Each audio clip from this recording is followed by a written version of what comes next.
بسم الله الرحمن الرحيم وكذلك يجتبيك ربك ويعلمك من تأويل الأحاديث ويتم نعمته عليك وعلى آل يعقوب كما أتمها على أبويك من قبل إبراهيم وإسحاق إن ربك عليم حكيم لقد كان في يوسف وإخوته آيات للسائلين إذ قالوا ليوسف وأخوه أحب إلى أبينا منا ونحن عصبة إن أبانا لفي ضلال مبين۔ سورہ یوسف کی آیت نمبر 6-7 اور اس کے بعد کی آیت تلاوت کی ہے۔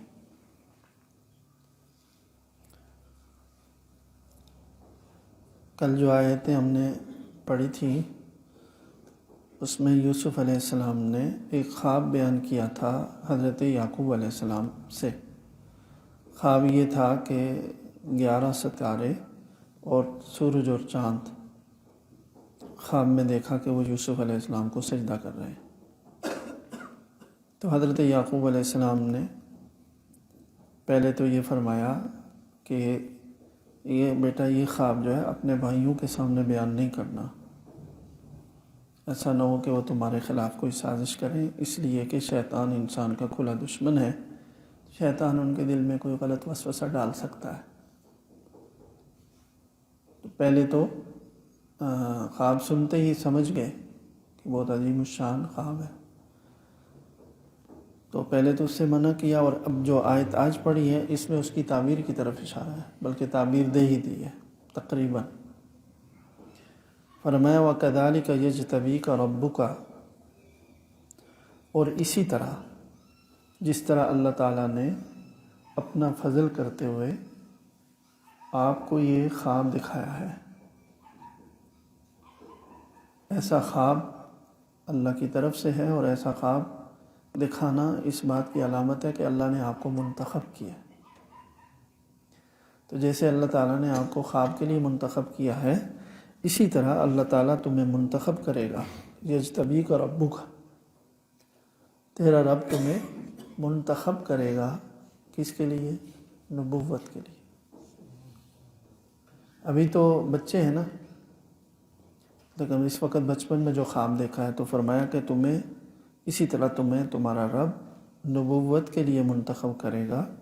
وَيُعَلِّمُكَ مِن تَأْوِيلِ الْأَحَادِيثِ، اور اللہ تعالیٰ تمہیں تمام باتوں کا صحیح مطلب نکالنا سکھائے گا۔ کوئی بھی بات تمہارے سامنے ہوگی تو اس کا جو صحیح مطلب کیا بنتا ہے وہ علم آپ کو اللہ عطا کرے گا۔ اسی میں بتا دیا کہ تمہیں خواب کی تعبیر بھی اللہ سکھائے گا، خوابوں کی تعبیر۔ وَيُتِمُّ نِعْمَتَهُ عَلَيْكَ وَعَلَىٰ آلِ يَعْقُوبَ، اور اللہ تعالیٰ اپنی نعمت تمہارے اوپر پوری کر دے گا، اور یعقوب کے خاندان کے اوپر بھی پوری کرے گا۔ یہ اشارہ ہے کہ تمہارے ذریعے سے اللہ تعالیٰ کوئی ایسی نعمتیں تم پر نازل کریں گے کہ تمہاری وجہ سے سارے یعقوب کے خاندان پر نعمتیں ہوں گی۔ تو وہی ہے یوسف علیہ السلام جب عزیز مصر بنے نا، تو ظاہر سارے خاندان کو نعمتیں ملتی ہیں، عزت ملتی ہے، وجاہت ملتی ہے۔ تو خواب پورا سمجھ گئے تھے حضرت یعقوب علیہ السلام۔ کما اتمہا علی ابویک من قبل ابراہیم و اسحاق، جیسے اللہ تعالیٰ نے نعمت کو مکمل کیا ہے تم سے پہلے تیرے باپ دادا ابراہیم اور اسحاق پر، یعنی ان کو اللہ تعالیٰ نے نبوت کی دولت سے اور نعمت سے سرفراز فرمایا تھا، اور پھر ان کو اور بہت ساری نعمتیں دی تھیں، تو تمہارے اوپر بھی اللہ تعالیٰ کی یہ نعمتیں ہوں گی۔ ان ربک علیم حکیم، یقین رکھو کہ تمہارا رب بہت زیادہ علم والا ہے، اور حکمت والا بھی ہے۔ یہ بھی اشارہ کر دیا کہ پتہ نہیں اس خواب کے ظاہر ہونے میں بظاہر کیا کیا حالات پیش آئیں، اور جو کچھ بھی ہوگا وہ حکمت کے مطابق ہوگا۔ اللہ تعالیٰ کی حکمتیں ہوتی ہیں ہر چیز میں۔ تو یہ جو خواب تھا نا، تو اس کی تعبیر تو ظاہر ہوئی ہے۔ مفسرین نے لکھا ہے 40 سال بعد جب یہ جو خواب دیکھا تھا آج، اس کی تعبیر ظاہر ہوئی 40 سال بعد، جب یوسف علیہ السلام مصر کی تخت پر بیٹھ گئے تو سارا خاندان بلایا تھا نا شام سے، سارا خاندان، بھائی بھی تھے، والد بھی تھے، ماں بھی تھی، سوتیلی ماں، تو یہ تخت پر بیٹھے ہوئے اور وہ سارے آئے، سب ان کے تابع دار تھے۔ تو یہ جو سجدے والا کہ وہ سب مجھے سجدہ کر رہے ہیں، اس کی تعبیر وہاں ظاہر۔ اس لیے کہتے ہیں کہ خواب کی تعبیر ضروری نہیں ہے کہ فوراً ظاہر ہو جائے، تعبیر میں اتنی تاخیر بھی ہو سکتی ہے، بعض اوقات جلدی بھی ظاہر ہو جاتی ہے۔ یہ بھی بعض جو خوابوں سے متعلق علم رکھتے ہیں انہوں نے کہا ہے کہ اول شب کے جو خواب ہوتے ہیں ان کی تعبیر دیر سے ظاہر ہوتی ہے، اور آخر شب کے جو خواب ہوتے ہیں ان کی تعبیر جلدی ظاہر ہوتی ہے۔ یعنی رات کے پہلے حصے میں آدمی سوتے ہوئے خواب دیکھے گا تو اس کی تعبیر دیر سے ظاہر، اور جتنی صبح کے قریب آدمی دیکھے گا اتنی اس کی تعبیر جلدی ظاہر ہوگی۔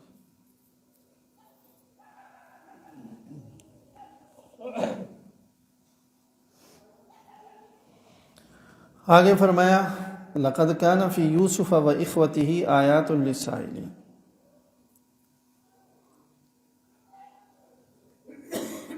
کہ یوسف، یہ یقینی بات ہے کہ یوسف علیہ السلام اور ان کے بھائیوں کے واقعے میں سوال کرنے والوں کے لیے بہت ساری نشانیاں ہیں۔ اللہ تعالیٰ فرما رہے ہیں کہ یوسف علیہ السلام کے واقعے میں اور ان کے بھائیوں کے واقعے میں جو ابھی بیان ہوگا آگے، اس میں سوال کرنے والوں کے لیے، پوچھنے والوں کے لیے بڑی نشانیاں ہیں۔ آیات للسائلین، تو مطلب یہ کہ غور و فکر کرنے کی ضرورت ہے، تدبر کی ضرورت ہے۔ سوال کرنے والے کون؟ سوال کرنے والے تو سب سے پہلے وہی ہیں جنہوں نے سوال کیا تھا آ کر، یہودیوں سے سیکھ کر کے مشرکین نے آ کر رسول اللہ صلی اللہ علیہ وسلم کو الجھانے کے لیے، پریشان کرنے کے لیے۔ یعنی دیکھیں، ایک ہوتا ہے سوال سے واقعتاً جواب حاصل کرنا مقصد ہوتا ہے نیک نیتی سے، وہ سوال تو علم ہے، حسن سوالی نصف العلم، نصف علم۔ اور ایک ہے سوال، انداز تو سوال کا ہے، مقصد سوال کا جواب حاصل کرنا کو نیت نہیں ہے، مقصد سوال پوچھ کر کے سامنے والے کو پریشان کرنا ہے کہ اگر اس کو جواب نہ آئے تو ہم اس کے خلاف پروپیگنڈا کریں۔ یہ جو امتحان کے لیے سوال ہے، اس لیے کہتے ہیں کہ علماء سے امتحان کے لیے سوال نہ پوچھا کرو، واقعتاً جس کی ضرورت ہے وہ پوچھا کریں، اس سے بڑی بے برکتی ہوتی ہے۔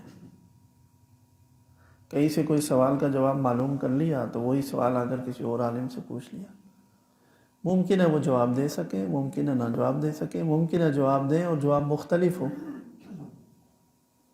اور اس میں اس بات کا امکان ہوتا ہے کہ یہ جواب بھی بن سکتا ہے، کسی اور نے دیا وہ بھی ہو سکتا ہے۔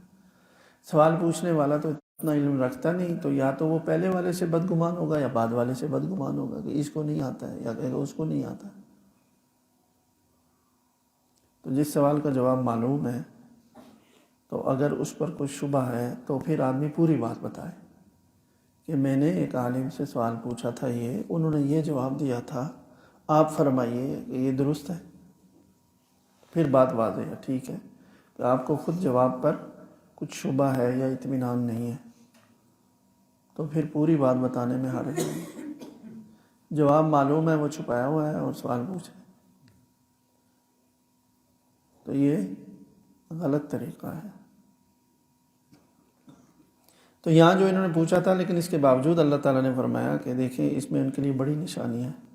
سب سے پہلی نشانی یہ ہے کہ یوسف علیہ السلام کی واقعہ اور تاریخ مکہ میں رسول اللہ صلی اللہ علیہ وسلم کو معلوم کرنے کا کوئی ذریعہ نہیں تھا۔ تو آپ پورا واقعہ بتا رہے ہیں، تو یہ خود اس بات کی نشانی ہے کہ یہ اللہ تعالیٰ کوئی واقعہ اچانک آ کر سوال کر رہے ہیں کہ آپ بتائیے کہ بنی اسرائیل شام سے مصر کیسے گئے، اور وہ یوسف علیہ السلام کا قصہ کیا ہے۔ تو مقصد کہ یہودیوں نے یہ کہا بھی تھا کہ اگر اللہ کے سچے نبی ہوں گے تو جواب دے دیں گے، اور عام آدمی کے بس کی بات نہیں ہے، اس لیے کہ اس کو تاریخ کا پتہ ہی نہیں ہے تو کیسے جواب دے گا۔ تو رسول اللہ صلی اللہ علیہ وسلم پر پوری سورہ یوسف نازل ہوئی ہے، اور ایسی تفصیلات بیان کی کہ ان کو بھی نہیں پتہ۔ اور پھر اللہ تعالیٰ نے اس واقعے کو خود بھی فرمایا، نحن نقص علیک احسن القصص، بہترین واقعہ ہم آپ کو بتا رہے ہیں، بہت ہی دلچسپ ہے، اور اس میں بڑی ہی عبرتیں ہیں، بڑے سبق ہیں اس میں۔ تو اس لیے فرمایا کہ یوسف علیہ السلام اور ان کے بھائیوں کے واقعے میں سوال پوچھنے والوں کے لیے بڑی نشانیاں ہیں۔ ایک نشانی یہ ہے خود، اس کے علاوہ جب یوسف علیہ السلام کا واقعہ دیکھو گے اور ان کے بھائیوں کا، تو پوری ہمیشہ ہر انسان کے لیے ہے اور ان کے لیے بھی ہے کہ دیکھیں یوسف علیہ السلام کے ساتھ اللہ کا کیا معاملہ ہوا، اور یوسف علیہ السلام کے جو بھائی تھے ان کے ساتھ کیا ہوا۔ بھائی چونکہ غلطی پر تھے، باطل پر تھے، ناحق تھے، لیکن دنیاوی لحاظ سے وہ طاقتور بھی تھے، زیادہ بھی تھے۔ انہوں نے اپنا طاقت کے بل بوتے پر اور بدنیتی سے ایک کام کیا، تو وقتی طور پر تو وہ خوش ہو گئے کہ ہم کامیاب ہو گئے، کہ انہوں نے یوسف علیہ السلام کو لے جا کر ایک کنویں میں ڈال دیا، لیکن انجام کیا ہوا؟ انجام میں اللہ تعالیٰ نے یوسف علیہ السلام کو کہاں پہنچایا، ان کو کہاں پہنچایا۔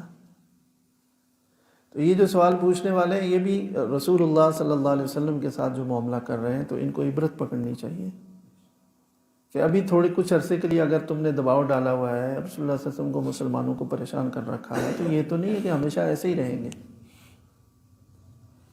تو پھر دیکھیں آگے جا کر وہی ہوا، یعنی جو انجام کار ہوتا ہے، مقابلہ اگر ہو دو ایسے لوگوں میں، ان میں سے ایک مخلص اور سچا ہو، تقوی والا ہو، تو انجام میں اسی کی فتح ہوتی ہے، اس کا انجام، آخری انجام اس کا اچھا ہوتا ہے۔ جو غلطی پر ہے، باطل پر ہے، جھوٹ پر ہے، اس کا انجام اچھا نہیں ہوتا۔ اسی طرح مکہ میں مسلمانوں کو وہ لوگ دیکھ رہے تھے کہ رسول اللہ صلی اللہ علیہ وسلم کے پاس جو لوگ ایمان لائے ہیں، کچھ لوگ تو اچھے بڑے بااثر خاندان کے بھی تھے، لیکن زیادہ تعداد کمزوروں کی تھی۔ تو جتنے بڑے بڑے سردار اور بدماش اور با اثر لوگ تھے، تو وہ رسول اللہ صلی اللہ علیہ وسلم کے مقابلے پر کھڑے ہو گئے۔ تو عام طور پر جو لوگ ہوتے ہیں وہ یہی دیکھتے ہیں نا، طاقت کا پلڑا کس طرف ہے، تو اس طاقت کے پلڑے کو دیکھ کر کے وہ یہ اندازے لگاتے ہیں کہ نتیجہ ان کے حق میں آئے گا، لہذا ہم بھی ان کے ساتھ ہیں۔ تو یہ بتایا کہ دیکھیں یہ انسانوں کی بالکل غلط اندازہ ہوتا ہے کہ ظاہری طاقت، وقتی طاقت دیکھ کر کے، اور جو آدمی سچ پر ہے وہ چاہے کمزور ہو، یہ تو اللہ کے پاس ہے کہ آئندہ کیا ہوگا۔ تو یوسف علیہ السلام شام میں ایک دیہاتی زندگی گزار رہے تھے، حضرت یعقوب علیہ السلام کے پاس خیموں میں رہنے والے لوگ تھے، بکریاں وغیرہ یہ اس طرح سے چرواہے تھے، کوئی متمدن۔ اور مصر اس زمانے میں ایسا ہے جیسے آج کے زمانے میں جو ترقی یافتہ ممالک سمجھے، وہاں ایک حکومت ہے، ایک نظام ہے، ایک سسٹم ہے، ترقی ہے، ہر طرح کی چیز ہے۔ تو دیکھیں یوسف علیہ السلام کو کہاں سے اٹھایا اللہ تعالیٰ نے، کہاں پہنچا دیا، متمدن ترین جو ملک تھا نا اس کے تخت پر بٹھا دیا۔ وقت لگا تھوڑا سا، اور یہ جو اپنے آپ کو سمجھتے تھے کہ ہم بڑے طاقتور ہیں، ہم یہ ہیں، ہم یہ ہیں، یہ ان کے سامنے بھیک مانگنے کے لیے پہنچے۔ ہم آگے واقعات پڑھیں نا، یہی آئے گا۔ تو وقتی طور پر اگر کوئی کمزور ہے تو وہ حق پر ہے اگر سمجھتے ہو تو صرف مادی دنیاوی لحاظ سے اگر اس کی طاقت کمزور ہے تو اس کا ساتھ نہ چھوڑو، اور جو طاقت میں نظر آ رہا ہے اور وہ باطل پر ہے تو صرف اس وجہ سے کہ وقتی طاقت اس کے پاس ہے تو اس کے پیچھے نہ چلو۔ اگر یہ ڈٹا رہا جو کمزور ہے باوجود اس کے لیکن حق پر ہے تو آخر میں فتح اسی کی ہوگی۔ تیسری نشانی یہ ہے کہ جو حق پر ہوں اور وقتی طور پر مشکلات میں ہوں تو ان کی مشکلات کو دیکھ کر کے تو ان کو یہ نہیں سوچنا چاہیے کہ ہم تو اللہ کے سچے دین پر ہیں، پھر یہ پریشانیاں کیوں ہیں؟ وہ باطل پر ہیں، وہ کفر پر ہیں، وہ غلطی پر ہیں، ان کو اتنی دنیا کی نعمتیں ہیں۔ تو صوفیاء کرام میں سے ایک بزرگ گزرے ہیں عطاء اللہ الاسکندری، ان کا ایک مقولہ ہے بڑا زبردست حکمت بھرا۔ اور فرماتے ہیں کہ ربما کمنت المنن فی المحن، بہت دفعہ ایسا ہوتا ہے کہ اللہ تعالیٰ کے احسانات اور نعمتیں وہ چھپی ہوئی ہوتی ہیں مصائب اور پریشانیوں کے اندر۔ یعنی بظاہر کسی پر کوئی مصیبتیں پریشانیاں اگر آ رہی ہیں، اسی مصیبتوں پریشانیوں کے پردے میں اللہ نے اس کے لیے کچھ بہت سارے انعامات چھپا کر رکھے ہوتے ہیں کہ یہ یہاں سے صبر سے گزرے گا تو اس کو یہ ملے گا۔ اور یوسف علیہ السلام کے واقعے کو دیکھیں، معصوم بچہ ہے، کہاں سے اٹھایا آپ نے، کنویں میں ڈال دیا، کنویں سے لوگ اٹھا کر لے گئے، پھر جا کر بازار میں بیچا۔ لیکن وہ اس پورے قصے میں پورے قرآن میں ہم صورت پڑھیں گے، آپ دیکھنا کہ اس کم عمری میں بھی کتنی عمر تھی، کل میں نے بتایا تھا 12 سال، لیکن بعض نے 7 سال لکھی ہے اس واقعے میں بھی۔ بڑے مفسر ہیں قدیم ترین ابن جریر طبری، انہوں نے 7 سال لکھی ہے عمر، تو ممکن ہے 7 سال ہو، لیکن اس پر سب کا اتفاق ہے کہ نابالغ تھے۔ قرآن کے اندر جو الفاظ آئے اس سے پتہ چلتا ہے کہ نابالغ تھے، جیسے ہم پڑھیں گے تو بچے تھے۔ لیکن اس پوری ان مصیبتوں میں کسی جگہ پر یوسف علیہ السلام کا رونا ذکر نہیں، شکوہ ذکر نہیں، پریشانی کا ذکر نہیں ہے، صبر سے رکے ہوئے۔ لوگ گھسیٹتے لے جا رہے ہیں، کوئی کہیں لے جا رہا ہے، کوئی کہیں لے جا رہا ہے، آخر تک۔ تو مصیبتوں اور پریشانیوں اور تکلیفوں میں صبر کریں گے تو ان کے اندر چھپے ہوئے ہوتے ہیں ایسے ایسے انعامات کہ دیہات سے اٹھایا، جھونپڑی سے اٹھایا، تخت پر بٹھا دیا۔ تو یہ جو بھی سوال کریں گے ان کے لیے اس میں بڑی نشانیاں ہیں یوسف علیہ السلام کے واقعے میں اور ان کے بھائیوں کے واقعے میں۔ فرمایا اذ قالوا، یہ اس وقت کا واقعہ ہے جب یوسف علیہ السلام کے بھائیوں نے، یہ ستیلے بھائی تھے، 10 بھائی تھے، اور یوسف علیہ السلام اور ان کے چھوٹے بھائی بنیامین، یہ دونوں حقیقی بھائی تھے، ایک والدہ کے تھے۔ ان کی والدہ بچپن میں ہی فوت ہو گئی تھی، یوسف علیہ السلام کی والدہ فوت ہو گئی تھی، اور یہ والد صاحب کے پاس تھے، تو والد صاحب کو اس لیے بھی کہ ظاہر ہے ماں اس کی فوت ہو گئی ہے تو زیادہ توجہ ہوتی ہے نا، چاہے بھی چھوٹے۔ وہ جو پہلی بیوی کے تھے تو وہ بڑے تھے، جوان تھے سارے، بلکہ ان میں سے بہت ساری کی شادیاں بھی ہوئی تھی، تو ان کی طرف اس لیے بھی زیادہ توجہ ہے۔ دوسرا یہ کہ مشہور بھی ہے یوسف علیہ السلام کا جو اللہ تعالیٰ نے ان کو حسن و جمال نوازت سے عطا کیا تھا۔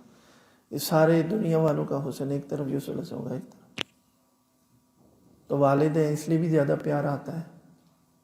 اور تیسری وجہ جو بڑی وجہ تھی، جو اللہ کے نبی کے سامنے وجہ ہوتی ہے، وہ اس سے سب سے بڑی یہ ہوتی ہے کہ چونکہ اللہ تعالیٰ نے ان کو نبی بنانے کا فیصلہ کیا ہوا تھا، تو نبوت کی صلاحیتیں ان کے اندر بچپن سے موجود تھی، اور ان کی پیشانی سے بھی چمکتی تھی، ادا سے ٹپکتی تھی ان کی، کہ نبی کی شان، نبی تو عام انسان کی طرح نہیں ہوتا نا، وہ بچپن سے ان کی شان نرالی ہوتی ہے۔ تو اس لیے والد صاحب کو بہت زیادہ لگاؤ تھا، اتنا زیادہ لگاؤ تھا کہ وہ جدا نہیں ہونے دیتے تھے اپنے آپ سے، آنکھوں سے اوجھل نہیں ہونے دیتے تھے۔ چنانچہ بعض واقعات میں لکھا ہے کہ یوسف علیہ السلام رات کو نماز پڑھ رہے تھے، یوسف علیہ السلام ساتھ سوئے ہوئے، پاس سوئے ہوئے تھے، جب بچہ سویا ہوا تو انہوں نے کروٹ بدلی نا، زور سے سانس لیا، تو یوسف علیہ السلام نماز میں ایسے جھٹکا کھا کر نا دیکھا ایک دم ایسے کر کے کہ بچے کو کیا ہوا۔ بعض بزرگ نے فرمایا کہ بس وہ جو بات تھی نا، وہ اللہ کی غیرت آ گئی، میرے سامنے کھڑے ہو کر کسی اور کو بھی دیکھتے ہو، تو بس فرمایا کہ اب جدائی ہوگی، پھر غم دیکھو گے تو جو کہ ہم تو بیچارے مسکین لوگ ہیں نا، ہمارے ساتھ تو ایسے معاملے نہیں ہیں، اللہ کرے نہ بھی ہو، تو وہ تو اونچے درجے کے لوگ ہیں نا، اللہ تعالیٰ سے جو ان کو یہ عشق و محبت کا درجہ ہوتا ہے اللہ کے نبیوں کا، وہ کسی اور کا تو نہیں ہوتا، تو اس لیے ان کی گرفت ہوتی ہے ایسی بات پر بھی، آپ نے ایسا کیوں کر دیا۔ تو اب وہ یہ ساری جو چیزیں تھیں کہ یوسف علیہ السلام اتنے پیارے ہیں، اتنی توجہ ہے والد صاحب کی، اور والد اللہ کے نبیوں یعقوب علیہ السلام، تو جو باقی بیٹے تھے نا ان کو بھی محبت تھی اپنے والد سے، چونکہ والد تھے ہی ایسے، والد بھی بہت پیارے تھے ظاہر ہے، لیکن وہ دیکھ رہے تھے کہ یہ جو کچھ یوسف کے ساتھ ہے، اس کے بھائی کے ساتھ ہے، ہماری طرف والد صاحب کی اتنی توجہ نہیں ہے، تو مشورہ کریں کیا کریں۔ دن بدن یوسف علیہ السلام بڑے ہوتے جا رہے ہیں، توجہ بھی بڑھ رہی ہے، فیصلہ یہ کیا کہ راستے سے ہٹایا جائے اس کو، دونوں کو ایک ساتھ کریں گے تو والد برداشت نہیں کر سکیں گے، تو یوسف کو ہٹاؤ۔ ہٹانے کے لیے کیا کیا جائے، تو مشورہ ہوا، 10 بھائی بیٹھے ہوئے مشورہ کر رہے ہیں، ایک نے کہا کہ قتل کر دیں، اس پر بھی اتفاق نہیں ہوا کہ دائرہ وہ اپنا ہی خون ہے نا، قتل کرنے کا یہ مت نہیں، کہا نہیں قتل نہیں کرتے، کیا کریں۔ تو ایک جو بڑا تھا اس نے مشورہ دیا کہ دیکھو کوئی ایسا کنواں ڈھونڈو جو خشک ہو، پانی نہ ہو اس میں، اور ہو بھی قافلے گزرتے ہیں جس راستے سے، تو ان قافلے والوں کے راستے کے قریب ہو گئی، اس میں ڈالو تو کوئی بولے گا، چالے گا، شور کرے گا، گزرنے والا کوئی نکال کر لے جائے گا، تو مقصد ہمارا یہ ہے کہ یہاں سے دور لے جائے۔ یہ ایک صورت یہ بھی تھی کہ اس کا قتل کر دیں، دوسری صورت یہ تھی اس کو کسی دور دراز علاقے میں لے جا کر چھوڑ دو، یہ بھی تجویز تھی۔ تو تیسری تجویز یہ آئی کہ جب یہ کر لو گے تو خود ہی اس کو کسی دور دراز علاقے میں لوگ لے جائیں گے، تو چلتے ہوئے مسافر ہیں، راستے میں قافلے چلتے رہتے ہیں، تو وہ کوئی نہ کوئی قافلے والے اس کو اٹھا کر لے جائیں گے۔ یہ مشورہ ہوا، اس مشورے کو بیان کیا جا رہا ہے۔ اذ قالوا، یہ اس وقت کا واقعہ ہے، لَيُوسُفُ وَأَخُوهُ أَحَبُّ إِلَىٰ أَبِينَا مِنَّا، کہ یوسف اور اس کا بھائی ہمارے والد صاحب کو ہم سے زیادہ پیارے ہیں، وَنَحْنُ عُصْبَةٌ، اپنی صفت بھی، اپنی اہمیت بھی ذکر کرتے ہیں، حالانکہ ہم ایک مضبوط جتھا ہے، 10 بھائی ہیں، جوان ہیں، کڑیل ہیں، تو جتھا کا کیا مطلب، یعنی ہم والد صاحب کے کام آنے والے لوگ ہیں، یہ چھوٹے چھوٹے بچے کیا کریں گے، خدمت ہم کرتے ہیں، سارے کام ہم کرتے ہیں، بکریوں کے ریوڑ ہے یا کچھ کھیت ہے یا مکان بنانا ہوا، باقی خدمتیں ہوئی والد صاحب کی، وہ کیا کرتے ہیں، تو والد صاحب کو پرواہ نہیں ہے، وہ بس ان پر لٹو ہوئے ہیں۔ اِنَّ أَبَانَا لَفِي ضَلَالٍ مُبِينٍ، اس سے ثابت ہوا کہ ہمارے والد صاحب بالکل کھلی غلط فہمی کا شکار ہے، بہت غلطی میں، کہ جن کی قدر کرنی چاہیے ان کی تو کر نہیں رہے، بچوں کی قدر کر رہے ہیں، بچوں سے پیار کر رہے ہیں۔ ہم ہیں اصل جو والد صاحب کو سنبھالنے والے، خدمت کرنے والے، آپ کے دست و بازو، آپ کی طاقت ہیں ہم۔ یہ کہنے کے بعد کہتے ہیں اقتلوا یوسف، یوسف کو قتل کر دو، ایک تجویز آئی، او اطرحوہ ارضاً، یا کسی دور دراز کی زمین میں پھینک دو، پھر کیا ہوگا، یخل لکم وجہ ابیکم، آپ کے والد صاحب کی توجہ خالصتاً پھر تمہیں ملے گی، یوسف درمیان میں نہیں ہوں گے تو پھر ہم ہی ہوں گے، ساری توجہ ہماری طرف ہوگی۔ وَتَكُونُ مِن بَعْدِهِ قَوْمًا صَالِحِينَ، یہ بھی ساتھ ساتھ خیال ہے کہ گناہ تو ہے یہ، تو اس کے بعد نیک بن جائیں گے، یعنی توبہ طائب ہو جائیں گے. وَتَكُونُ مِن بَعْدِهِ قَوْمًا صَالِحِينَ، یعنی ایمان بھی تھا، نبی تو نہیں تھے اس لیے کہ نبی سے گناہ نہیں ہوتا، لیکن مسلمان تھے، نیک تھے، اور وہ یہ فکر بھی تھی. لیکن یہ جو حسد ہے نا بڑے بڑوں کو گھما دیتا ہے. ہمیشہ اللہ سے پناہ مانگنی چاہیے. حسد کی چنگاری شیطان دل میں ڈالتا ہے، نیک نیک لوگ پھسل جاتے ہیں. فرمایا کہ حسد اس طرح سے نیکیوں کو جلا دیتا ہے جیسے سوکھی لکڑی کو آگ جلا دیتی. شیطان کو بھی گمراہ حسد نہیں تو کیا تھا. شیطان جو آدم علیہ السلام آگے اللہ کی رحمتیں توجہ ہیں اس طرف، پھر حکم ہوا کہ اس کو سجدہ، اس نے کہا اچھا اتنا پیارا ہے اللہ کا، اتنا پیارا کہ میں سجدہ کروں، چاہو میں سجدہ نہیں کرتا. حسد ہو گیا تو ہمیشہ کے لیے لعنت. تو حسد میں ایک انسان کی نادانی اور کم عقلی بھی ہوتی ہے کہ دیکھیں جو چیز اللہ تعالیٰ کی طرف سے تقسیم ہے نا اس پر راضی رہنا چاہیے. ایک کو اللہ نے کچھ دے دیا، تمہیں کچھ دے دیا، تو اللہ کی تقسیم پر کیوں اعتراض کرتے ہو؟ آپ اس کی طرح بننا چاہتے ہیں تو کوئی رکاوٹ نہیں ہے، بنے، اللہ سے مانگیں، دعا کرنا منع نہیں ہے. کسی کے پاس آپ کو اچھی نعمت نظر آتی ہے تو اللہ سے مانگو، اللہ نے آپ کو اس کو نعمت دی ہوئی ہے، مجھے بھی عطا فرما دیں، اس میں کوئی برائی نہیں ہے.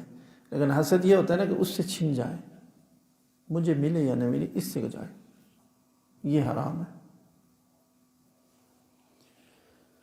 تو اب یہ سوچ رہے ہیں کہ ان کو پھینک دیں گے پھر بعد میں نیک ہو جائیں گے. اور دیکھیں انسان کتنا ناقص ہے، وہ کیا منصوبے بنا رہے ہیں اور اللہ تعالیٰ کی طرف سے کیا ہے. انہی کے ان منصوبوں میں جسے ختم کرنے کے لیے سوچ رہے ہیں اللہ تعالیٰ اس کو دوام دیں گے، اسے ہمیشہ عطا فرمائے، اس کی عزتوں کا فیصلہ یہی ہو رہا ہے.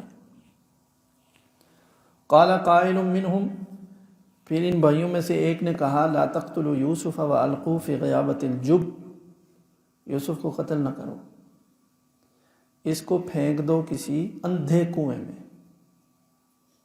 اچھا جب ایسے کنویں کو کہتے ہیں کہ جس کے ارد گرد مڈیر نہ ہو، دیوار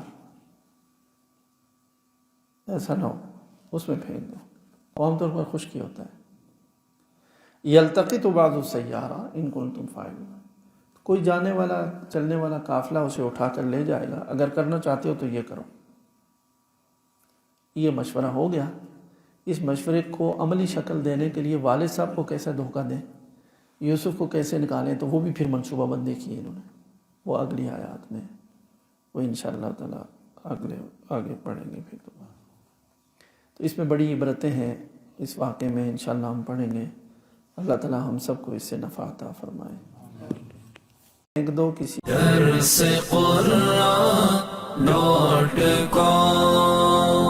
www.darsequran.com